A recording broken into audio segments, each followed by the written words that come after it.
Hello दोस्तों, सादर जय जिनेंद्र, कैसे हो आप सब। तो आज है पर्युषण पर्व, जो हमारे जैन धर्म का सबसे बड़ा त्यौहार है। तो आज उसका पहला दिन है पर्युषण पर्व का, जो खाद्य संयम दिवस है। आज के दिन एकदम लिमिट से खाना खाना होता है, मतलब जो चीज़ें हमें ज़रूरी नहीं हैं वो हम लोग नहीं खाते हैं। लगभग तो सब उपवास ही करते हैं, मेरा भी आज उपवास ही है। और पर्युषण का पहला दिन होता है तो लगभग उपवास करने का ही मन रहता है सबका। और अगर कोई जो खाना खाता है वो 9 दरब से अधिक दरब नहीं लगाता है। ज़्यादा भी लगा सकते हैं, ऐसा कोई मना नहीं है, लेकिन कम से कम जैसे खाने की चीज़ों को यूज़ करते हैं, जैसे बिस्किट की ज़रूरत नहीं है, चिप्स ज़रूरत नहीं है, तो ऐसी चीज़ें सबके सोगन कर देते हैं ताकि वो हमारे फल में पड़े।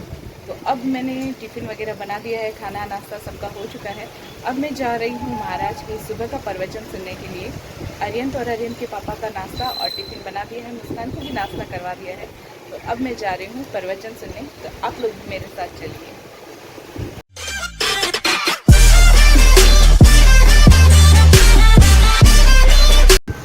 मैं और मुस्कान रेडी हो चुके हैं महाराज के जाने के लिए। पर्युषण पर्व है जैन धर्म का सबसे बड़ा, हम जैनियों का सबसे बड़ा पर्व है ना मुस्कान। तो बस हम ऑटो का इंतज़ार कर रहे हैं और बारिश आ रही है, बारिश का मौसम है पूरा। पता है पर्युषण के अंदर 8 दिन मतलब बारिश रहती है, और जिस दिन छमछरी का उपवास होता है उस दिन बहुत गर्मी रहती है। और वापस गणेश चतुर्थी पे बारिश चालू। ये शायद उस दिन है ना, भगवान सबकी परीक्षा लेते हैं कि कौन मजबूती से उपवास कर सकता है। हाँ। कितना स्ट्रांग है वो। तो मौसम बहुत ठंडा हो चुका है इस टाइम पे। हमारे तपस्याएं भी बहुत होती है, अट्ठाई बेला तेला चोला, जो जितनी भावना होती है उस हिसाब से सब तपस्या भी करते हैं। हमारा ऑटो आ चुका है, चलिए चलते हैं अब।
सब जो भी भीगे हुए थे उसे 3 मिनट कर, 5 मिनट चलकर सारे का हो जाएगा कच्चे पानी, क्योंकि सबके सामने भी निकले धर्म मंदार। हर्षोल्लास के साथ में आया अलौकिक यह त्योहार, जीवन के पल पल को करने उजले और साकार। अभी और इसी वक्त करना है आत्मा का उद्धार। इसी आत्मा के उद्धार के पर्व की आराधना आज प्रारंभ होने जा रही है। सबसे पहले प्रस्तुत हो रहे हैं मंगलाचरण के लिए बालोत्रा, पचपद्रा, आषाढ़ा, कानाना, जोधपुर और आसोत्रा के भाई बहन। आधरती गुरु अनुरागी,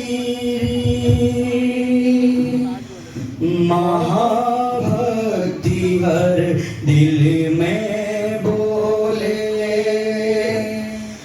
तपरी शक्ति घर घर डोले, मन सगड़ारो जय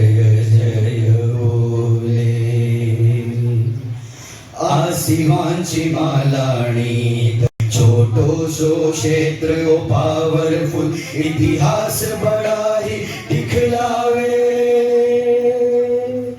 बालोतरा पहलो महोत्सव जन जन देखो साक्षात है ओ तेरा पंथरो नामकरण में जोधपुर प्रख्यात है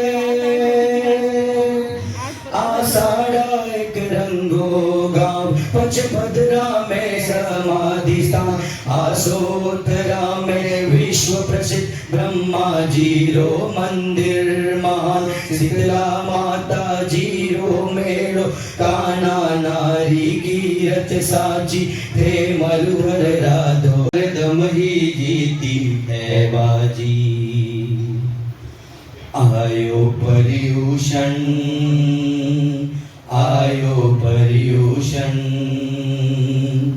आयो पर्यूषण आयो पर्यूषण आयो पर्यूषण आयो पर्यूषण पर्यूषण आयो पर्यूषण पर्यूषण महापर्व मनावा हो पर्यूषण महापर्व मनावा रत्नाई नगरी में आवा पहलो मंगल स्वर में गावा आयो पर्यूषण आयो पर्यूषण आयो पर्यूषण पर्यूषण आयो पर्यूषण आत्मशुद्धिरो पर्व निराल मनुष्य जन्म का हमें प्राप्त हुआ है एक दुर्लभ संयोग उत्तम कुल मिला है उत्तम धर्म वीतराग का मिला है और उससे भी और विशेष बात प्रतिष्ठान आधा घंटा लेट भी होता है तो कोई खास बात नहीं जॉब करते हो तो कह करके आ सकते हो गुजरात की भूमि है जैन धर्म को जानती है कि हमारा पर्यूषण पर्व है हम 1 घंटा लेट आने वाले हैं घर की उन काम करने वाली बहनों को भी कहा जा सकता है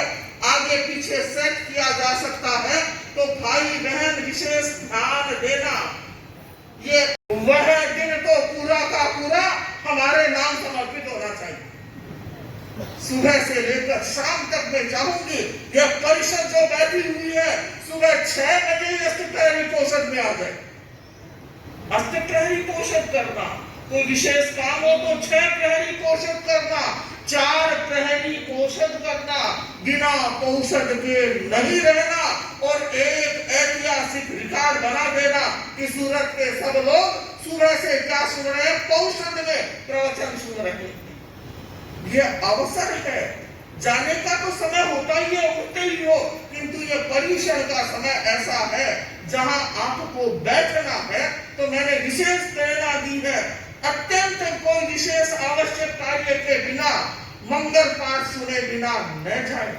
यह पर्यूषण का पर्व जीवन में बदलाव लाने का क्षण है परिवर्तन का क्षण है अपने आप को बदलने का क्षण है पिछले 1.5 महीने से लगभग आप अध्यात्म का श्रवण चातुर्मास काल के दौरान कर रहे हैं और अब चातुर्मास काल का आप लोगों के भी सभी अलग अलग व्यापार के लोग हैं सबके पीक सीजन का समय आता है ना ये हमारा अध्यात्म का क्या है पीक सीजन का समय है आप जितना चाहे बटोर सकते हो ले सकते हो भंडारण कर सकते हो तो ये ऐसा समय है ध्यान देना जीवन की यात्रा कैसे चल रही है ये हमारे हाथ में है कि हम अपने जीवन की यात्रा का संचालन कैसे कर रहे हैं